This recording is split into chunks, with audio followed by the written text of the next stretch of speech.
La première solution, elle est sécuritaire. Il faut mobiliser plus de moyens à l'endroit de la sécurité. Il faut par exemple créer un bureau unique qui gère les appels de crise. Ça, c'est très important, avec un groupement tactique d'opération qui peut se projeter vers les sites.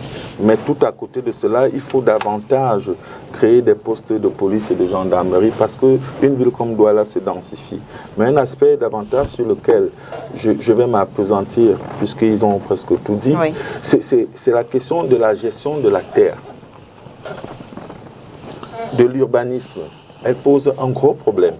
Et c'est plus dense, mais il faudrait qu'on repense sur nos villes en général. Parce que ce mélange est chrysogène. Ça, on va surtout, voilà, c'est chrysogène.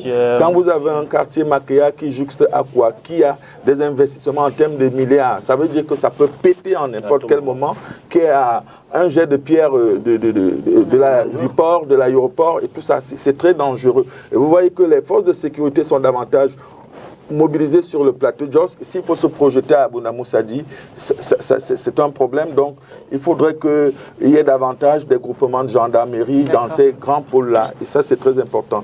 Et la dernière chose, je pense qu'il faut créer des aires de jeu. Ça existait avant. Vous voyez, les jeunes ont un problème aujourd'hui. Permettez que je sorte par là.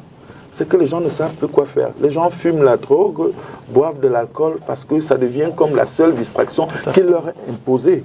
Alors que vous savez que si dans des quartiers il y avait des espaces multisports, quelqu'un important le fait peut aspirer à être bodybuilder et aller compétir dans le monde. Nganou est un exemple en faisant de l'athlétisme. Donc, tout ça doit participer au développement. Et quand les jeunes n'ont plus ça, tout ce qui leur revient en esprit, c'est la quête de l'argent, et la quête de l'argent passe par des moyens faciles.